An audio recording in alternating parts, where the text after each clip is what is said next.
It's a pleasure to be here. And for all of you who are watching this as well, welcome.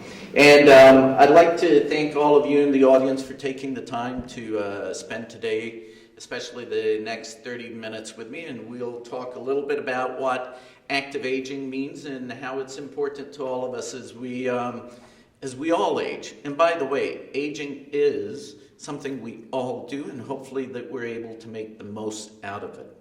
So what I'm going to do today is I'm going to speak about the importance of active aging. And I'm going to basically speak about three things. But to do that, I'd like to set the stage for you before we actually move forward. And that is to have you ask yourself the question. And you've heard throughout this morning about the 30 years of additional life that we have been given. And it is life. It's not just additional 30 years to age or to grow old, but it's 30 years to live. Question is, what are you going to do with those 30 years? So as you think about that, I'd like to show you a little bit of change that is happening in the world today that is actually being driven by the answer to this question. By the way, anybody know what you want to do with those additional 30 years?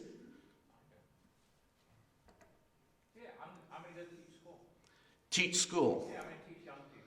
Fantastic. Anyone else? Travel, enjoy yourself, work, keep giving back, whatever you would like to do. So here is and technology is always a great thing. So here's what's happening, and that is that we are in the process of reinventing the life course itself. With the additional 30 years, this is what the life course, which is, of course, our course of life, used to look like. At the turn of the 1900s, as you've heard before, we lived to the age of 47 years of age.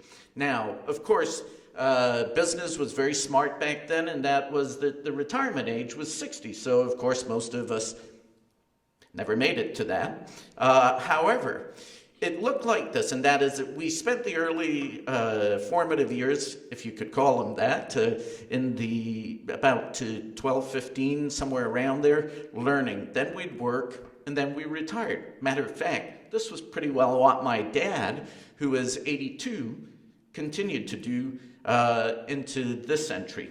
However, with the baby boomers and the gift of an additional 30 years, we're actually looking at a very different life course. One that is actually focused on maximizing the years that we have. So we see now that we are learning much later. We're working much later if we choose. The word retirement is actually almost becoming non-existent because we are finding new and interesting things to do with the additional 30 years of life. Some of it may be caring for our kids. Matter of fact, many people have their kids moving back home with them. We have been told all these years that we will downsize, and in reality, some of us are having to upsize because our kids are moving in, our parents are moving back in with us. A few things that have changed. But our parents' expectations versus our expectations are very different. My dad, who was in the insurance business, insured himself to the age of 65 because that's what he thought he would live to. Today, I expect to live well into my 80s and 90s and beyond. My grandmother at 104 is setting the pace for me to keep up with her. So, as we move forward throughout all of this, the question is what kind of services, what kind of offerings, and how do we actually maximize this new life course that we see occurring today? Well, change is afoot. Whether it is the World Health Organization, whether it's the World Economic Forum, it really doesn't matter. We're all calling for new models, and one of the reasons why we're calling for new models, whether it's around health, whether it's around retirement, whether it's around long-term care, whether it's around financial services, is because, once again, the life course is changing, and our needs are changing because of that. So with that said, let's look at item number one. Remember, there's just three. That's all I'm going to speak to you about today. Just 3 items. The first is, it's a new day. So, what is that new day? We're moving, and really what we're talking about today is we're moving from a longevity revolution, which is what is driving that change in our life course, to a quality of life revolution so that we can maximize the years that we have, those additional 30 years. By the way, I read recently that individuals who were born in the UK in 2013 can expect, 40% of them can expect to live to the age of 100. So think about what we're doing with the additional 30 years and then what they will be doing within another 30 years or so. So to maximize all of this, though, requires quality of life. We've heard today about working later in life. And what is later in life, by the way? If you're living to 100, is 65 really later in life, or is it just getting started? It's all how we perceive things. But the trump card in all of this is our health. Today, health is equivalent to wealth. If you're unhealthy, the cost associated with that is significant. And if you're healthy, the savings and your contributions and your involvement are significant as well. So as we move forward, what the importance of active aging really is it is the heart of a quality of life revolution. Now, why do we need to focus on quality of life? Well, I don't think there's anyone in this room that doesn't want to have a quality life, but the reality is that at the age of 65 and beyond, over 90% of the population actually has at least one chronic health condition, and many have multiple chronic health conditions. And we know that by changing our lifestyle early, we can address that. And also by changing our lifestyle now, today, we can address that. As an example, if someone has diabetes, they may also have obesity. Which comes first, the chicken or the egg? Obesity drove diabetes, or diabetes drove obesity? And then from there, you could also see that someone has depression because of all of this, and they're taking medication, which could lead towards dementia. Now, each of these individual health conditions reduces our lifespan by about 1.8 years. So if we can help people to become healthier and actually retard or manage or eliminate 2 or 3 of these 4 issues as we see here, we could not only help someone to live longer, but also to lead a better quality of life. And that's our goal, is to lead a better quality of life throughout all the additional years we have. Now, today, we're living, and we're not letting many of these health issues slow us down. Many of these issues actually used to, kill us. No nice way of saying it, is there?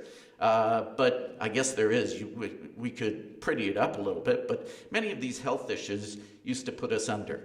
Today, we're managing these issues and we're living with them. The question is, how well are we living with them? I can tell you that my father is a legal drugstore.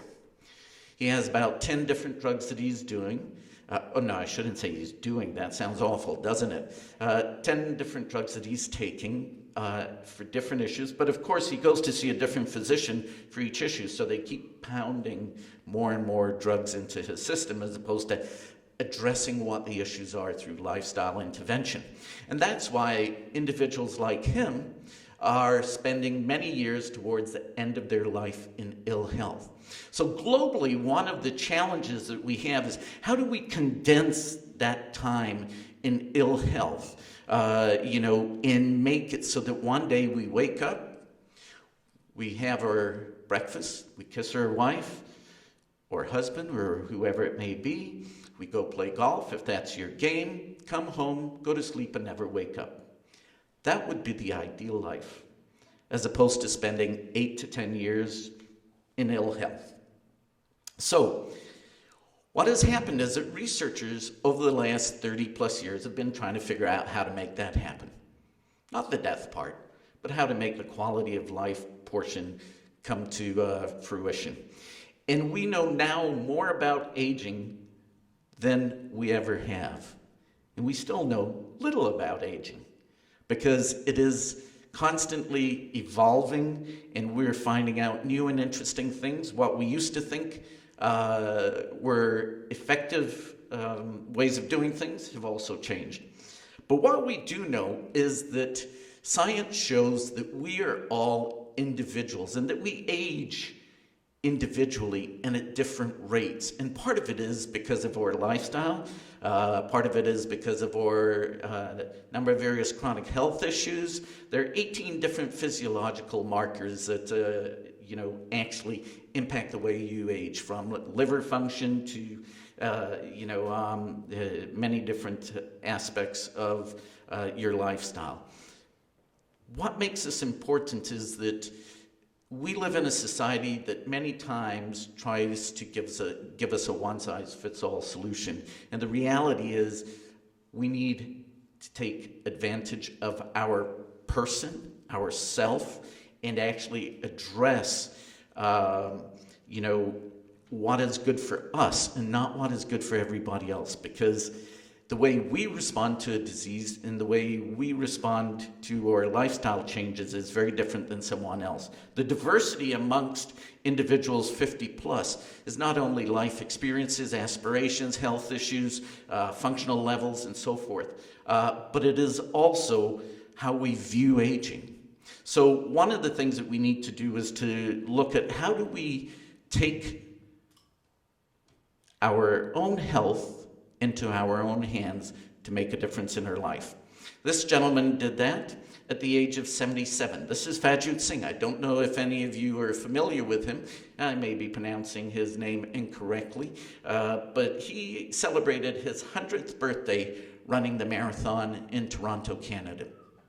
Now, people will look at him and say, my goodness, he is like a super person and no one else can do that. He picked up running at the age of 77. He had taken a 30-year hiatus from running. When he actually accomplished this, the WHO Director General Margaret Chan basically came out and said, this is a new day. We need to change our perceptions of aging. Well, no kidding. We've been saying that for a very long time. But here is a role model that is helping to show what is possible. And what we're finding from a lot of the research that we see today is that we have a lot of untapped potential. And that's the magic word. How do we tap into that potential? Whether it's physical potential, whether it's contributions to society, we have an awful lot of potential to still tap into. To help us do that, we see occurring all around the world today an active aging role model, or active aging model that is helping also to create new role models such as Fajut Singh. And what is active aging? Active aging, if you boil it down to 4 simple words, is being fully engaged in life in all areas of life. And we will hear about that throughout the day today, but that's really what it comes back to, being fully engaged in life. Why active aging? From a policy framework on a global level, it's because it actually helps to minimize the issues that we experience as we grow older or inactive, and also maximize the opportunities for those 30 additional years of life. So, if this is a new approach, which, by the way, the World Health Organization just came out with a new report called World Report, very good, on aging and health. And they basically, in the report, focused on one major thing, a lot of major things in there, but one major thing that is transforming a new conceptual framework on how we actually can age better and well. And that framework is all around function. Now, active aging, to maximize many of these opportunities, is about also function. What ends up happening is, when you're young, you feel like you're invincible. Part of that is because you've built up all these reserves. You're strong, you're independent, you're able to do the things you want to do. If you want to jump out of a second window apartment building with a boyfriend chasing you, that's never happened, by the way. But you're able to do that. But what happens around midlife is that we begin to experience declines in our functional abilities. Now, it doesn't have to be that way. Well, we will experience decline. The question is, what level of decline? So, as you will see in the chart here, we actually begin to go, this is where you have the term downhill, which is such an ill-conceived term. But anyway, we begin to lose our various functional abilities. And the blue chart is if we don't do anything about it. If we are inactive, this, by the way, is if we're an inactive person.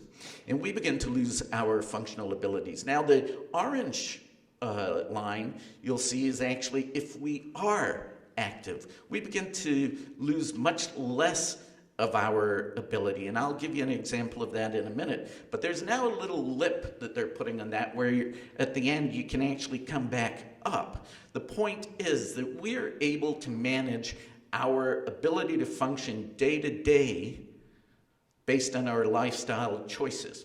So what does this actually mean? Well, before I show you that magnificent slide, what this actually means is, let's use me as an example. What better example? Come on. But let's think about it this way. Let's say I'm 200 pounds. And let's say picture this. I put someone who is another 200 pounds on my shoulders. And I walk around all day long with this person on my shoulders. Do you think it's going to impact my quality of life? That's a question. Do you think it will impact my quality of life?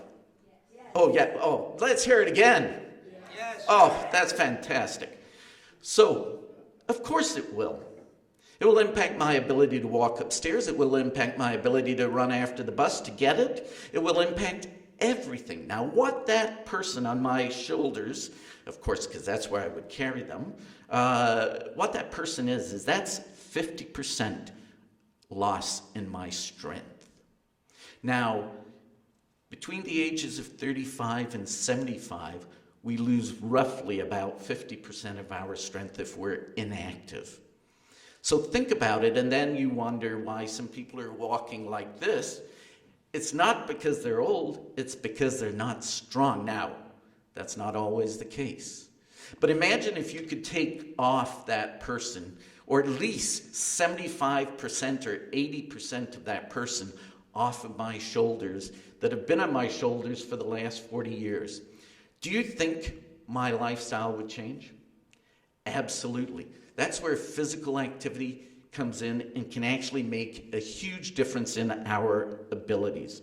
So here is a chart, or not a chart, but an explanation of our functional level. And that is, we literally have a continuum of physical function where we can go from being physically fit. Matter of fact, you see this with a lot of athletes who are professional, and then they just stop after they've retired, and a year later they're a completely different individual. So we can move from the athletic to the fit to independent to frail and dependent, basically based on many of our lifestyle choices, one being a loss of strength. My dad, he is in a wheelchair, he's in a long-term care community, and one of the reasons is he's just not strong enough to get up out of a chair. So let me give you a quick example of that. If I could get you all to stand up for a minute. This massacre, come on everybody, just stand up. And you stand up too. Okay, now, I'll get you to sit down. That's okay, no trick question here. Stand up again. Sit down. Say, that's right, stand up again. You're into it, I can tell. Let's go, come on. A little quicker, stand up, sit down. Stand up, sit down. One more time, stand up. Sit down. Okay, if you can't do that, you have a problem. Okay? That's the point. Is physical activity is important to our functional ability. Just being able to get up out of a chair, get up out of get up off of a toilet. Many people fall on their toilets, and one of the reasons is because they're just not strong enough and they lose their balance or what have you. The exciting part about this is that we can go to one end, and depending on what we do, in many instances, we can work our way back. Part of that is inspiration, and a lot of it is perspiration. But it is possible. But the other thing to think about is that function is not just about physical. Function is also about our cognitive function. It is also about our social function.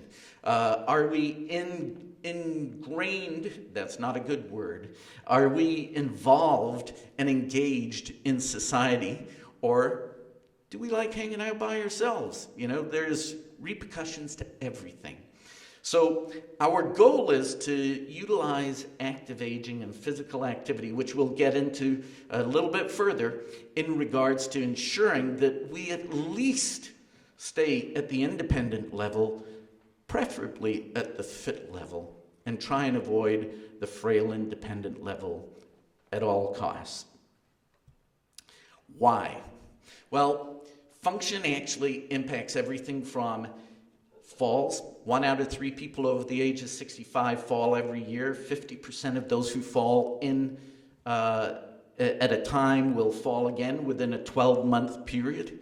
So, you know, fall management is a major issue. And the demonstration I just gave you is one of the simple things that you can do to actually help reduce the potential of falls, and that is building your legs. Your legs are like the tree trunk. It is, just solid in the ground as long as it's solid. If it's not, then you waver in the wind.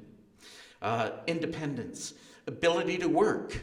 Our function ability is crucial when it comes to work, being able to get to and from work. Nowadays, of course, we can work from many places, but being able to just function day to day, and physical activity. What is the implication of loss of function or function decline or functional decline? To me, it's very simple. It's loss of potential. We all have this great potential, but if we lose our function and our ability to function day to day, we lose our potential to do the things that we would like to do and that we're inspiring others to do. Of course, we can address this simply by meeting or exceeding the physical activity guidelines from 2008. Now, what are these? Really simple. Matter of fact, we're in Washington, D.C. right now. I flew out here many years ago to meet with the Surgeon General, Dr. Richard Carmona, and I came in and I said, I was very respectful actually, and I said, Mr. Carmona, can you tell me what do we need to do to age well? He said, Colin, it's very simple. Exercise, eat well, get sleep, reduce stress, and love the one you're with. And I went, well, that's kind of boring. We all know that. The problem is we're not doing it. So when it comes to the physical activity guidelines, most of us probably know what they are, and that is we need to build strength. We need to do strength training twice a week at least to build our strength so that we are stable. Then we need to at least do 150 minutes of cardiovascular exercise, whether it's in 10 minutes, 15, 20 minutes, whatever you choose, segments, so that we are able to have the heart health to maximize the strength we have just given ourselves so that we can walk where we want, when we want, how we want, and with who we want. We also want to make sure that we're stable on our legs as far as balance goes, so incorporating some form of balance exercise to reduce the potential for falls. Matter of fact, this is crucial to all ages. It doesn't matter whether you're young or old, you can fall. Matter of fact, if you play sports, you're more than likely to fall. How you fall then becomes a question. If you want to do something, learn Tai Chi or karate or one of these things that actually also teaches you how to fall in the process. The other part is flexibility. If you want to keep your driver's license, as an example, just being able to see around the corner to see who's coming up will help save you a few accidents. If you are very tight, as Bill and I were talking about last night, tight in your chest, it can bring your shoulders forward, which gives you issues with your rotator cuff. The list goes on. So just being a little bit of a more flexible person, especially men out there, it would go a long way. And then power. If you remember that little chart that I showed you back here, it really isn't a chart. Why do I keep calling it a chart? It's a masterpiece. It's something to live by. But if you look at that, and then you look at prior to that, it is a chart there. Our functional loss, we lose about 75% of our power. Now, what the heck is power? Power is our ability to respond quickly. In an athlete, you're pushing off the line if you're a football player or a sprinter out of the blocks. But if I'm in the process of falling, power is my ability to respond quickly so I don't. So one of the crucial things is to also incorporate a power training component to your physical activity campaign. Now, why do you want to meet these specific guidelines? Because this is where the research shows you get or begin to get the results that can lead to a healthier, more quality-filled lifestyle. Less, not as good results. More, better results. It's there is a point in time where the results don't really. The effort is not needed, shall we put there, depending on what you are, unless you're a marathon runner or somebody else. So let me see how knowledgeable you are, especially those of you watching this. Okay. By the age of 80, what percent of the population cannot lift 10 pounds because of this functional decline? Anyone out there? Just shoot it out. 67.5. My goodness gracious. Anyone else? 50%. I wish I was selling paintings right now. 46%. 46% of us cannot lift 10 pounds. That's this bowling ball. Now, why is this important?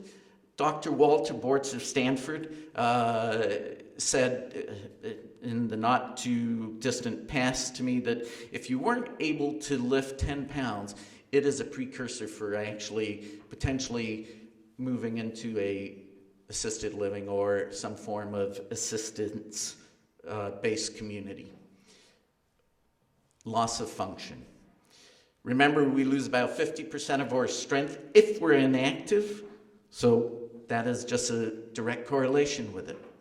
Now, what about simply walking around a track, 400-meter track? What percentage of people by the age of 80, which, by the way, is just where the research goes up to. It isn't that I've chosen 80 randomly. What percentage can't walk around a track without huffing and puffing? Anyone? Throw it out. 80%. Oh, my goodness. We have a pessimistic crowd here today. 60%. Well, 49%. 49% of us will struggle to make it around a 400-meter track. So when you're building communities, you have one of two choices. You can build in a lot of benches and a lot of bathrooms, or you can help people to get stronger and improve their cardiovascular health so that they can make it around that without having an issue. And then the last one is, and my favorite, any gardeners in the crowd? Okay, I think, spring comes around, we'll see many gardeners blossom. No pun intended there. But by the age of 80, what percentage of the population has a difficult time getting down and up off the ground? Stooping, doing your gardening. 70%. 70%. Thank you, Bill. 66%.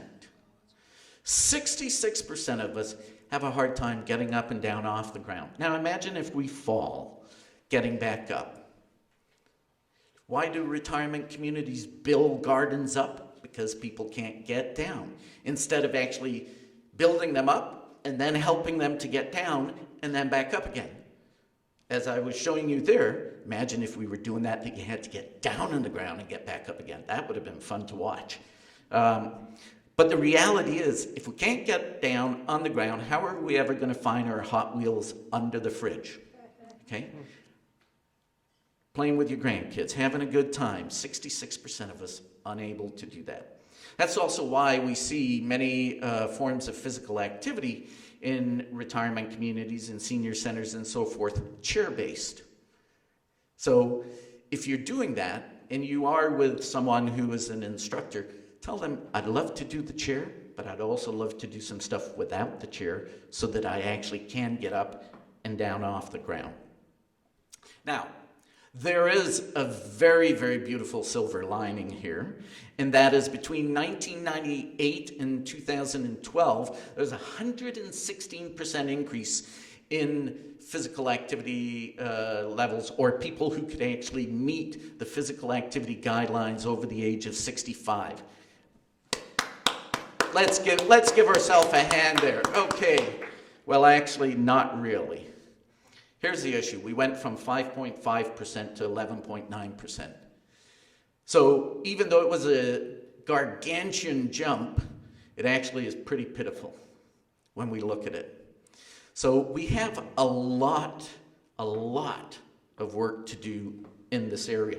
There is another silver lining, though, and this one really is a silver lining, and that is when it comes to cardiovascular health, individuals 50 plus, 40 plus, 70 plus are achieving the physical activity guidelines at a rate of 1 out of every 2. So there is an absolute focus on our cardiovascular health, but we need to also focus on the other areas that will make us stronger, longer. Oh, I like that. I think somebody has used it, actually. And number 3, to wind this down, the benefits of doing all of this. Well, as the Surgeon General said, I think we all know the benefits, but sometimes it's good to get a little refresher. This is an image that was taken at the International Council in Active Aging's Active Aging Week celebration a few weeks ago. That's my association, and we had this 3,000 locations participated all across the country. Probably a few 100,000 to 1 million people were involved in it. And this lady was doing her zip lining. Why not? If you can, do it. Matter of fact, today, individuals 40 to 90, 60% of us do not view ourselves as old. So using terminology such as old, seniors, mature, nobody likes to be labeled. You know, people always say, what do you call people over the age of 50, 60, 70? I say Bob, Ted, Carol, and Alice. Well, that was a good movie, but you know, literally, you just call them their names. Now, we always want to lump people into groups, and you know, so be it. But at the end of the day, how do we help people achieve their aspirations, which is what these folks were doing? The theme of Active Aging Week this year was Live Your Adventure. People were doing everything from going on safaris to zip lining to skydiving to you name it. You know, it was a very, very exciting time. It was just really cool. It's just cool to see people live their adventure.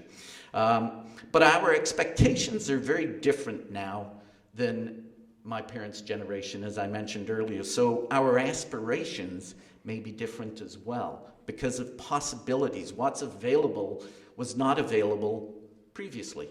Think about it. You know, now getting on a plane and flying somewhere is not a big deal. When I was growing up, I think my parents took me on one trip.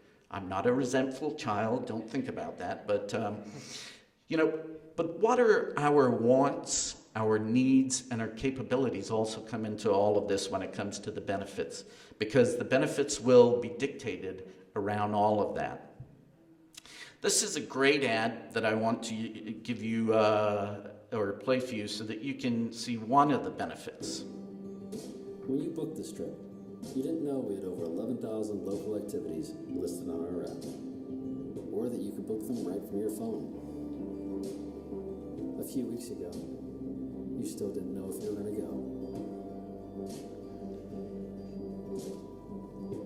anything you don't know. This is why it took you so long to come here. Expedia, technology that connects you to the people and places that matter. So that's someone's aspiration. And their functional ability and physical strength and cardiovascular capacity and everything else help them achieve that. I can tell you, having had the good fortune of traveling to 37 different countries and walking up the Great Wall of China, it's very similar. Doesn't matter how old you are, you're going to be sweating. Okay? Just enjoy life. Get the most out of it. And get the most out of it today. There was a meta-analysis, that's my big scientific term for the day, a meta-analysis study that was published in the New York Times a few years ago. And it showed that if we focus on what we get out of things today as opposed to talking about the future, so instead of saying, this is going to help you 10 years from now, this is going to help you 20 years from now, focusing on, I'm going to be more energized after doing this, I'm going to have less stress, I'm going to be more engaged, I'm going to be happier. Imagine that, happier. Because I'm physically active. Focus on those things and inspire people to take action right now. This is a friend of mine, Dick Durwall. Dick is with the city of Buffalo. His clients are mostly over the age of 90. And he focuses on what it's going to do for me today. Because that's what they're focused on, is today. So a greater focus and function and active aging can help forestall many of the issues that we actually experience, actually, not just at 60 or 65. We see kids nowadays that are having many of the issues that we thought were associated with old age, and it's really associated with an inactive lifestyle. So if we can just simply help this gentleman here at the age of 91 continue to play hockey, I think we'll be well off.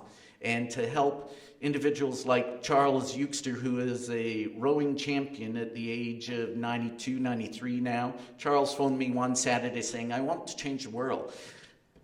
Okay, and how are we going to do that, Charles? He says, we need to show that we are resilient. We've been through many different things and we can continue to do that. But to do that, we need to build a foundation, and the foundation is our body. And you can look at him and his body is his foundation. And it looks like he's having a good time too. Literally times two. And resilience is important, the last couple of slides here, because if we look at issues beyond just physical health, our mental health, by the year 2020, the second leading cause of premature death and disability is expected to be depression. By the year 2050, that is expected to be the number one cause of disability and death, according to the World Health Organization. What are we doing about it? Well, for some, physical activity can make a big difference. Just simply getting out. Have your wife kick you out of the house and close the door. Spend 5-10 minutes in the outdoors. Come back in a better mood. Okay? Just 5 minutes of exercise can alter our mood. Now imagine 20 minutes, 30 minutes, the endorphins. You know, why do you think so many athletes have a big smile on their face at the end of whatever they're doing? It's because they're high. They're getting a rush out of it. And so can we. Matter of fact, there was a report that was published in the New York Times about 3 weeks ago that showed from the impact that physical activity can have on our cognitive abilities. Now, I'm not speaking about dementia or Alzheimer's. I'm speaking about helping us to stay sharp, that just 75 minutes of physical activity can make us much sharper than if we are inactive. So if you want to remain engaged in the workplace, pick up a little bit of physical activity. So with that said, I'm going to turn the microphone over, and you're going to learn about many interesting things that tie in with active aging, about how to fulfill your aspirations in a variety of different areas, in, looking at a more wellness approach, which incorporates everything from intellectual, which is, cognitive, to vocational, which is learning, the social aspect, the spiritual aspect. But we're not singular. I know when I was young, people used to think I was, especially the girls I dated, but now I am much broader. So with that said, thank you very much, and that's it.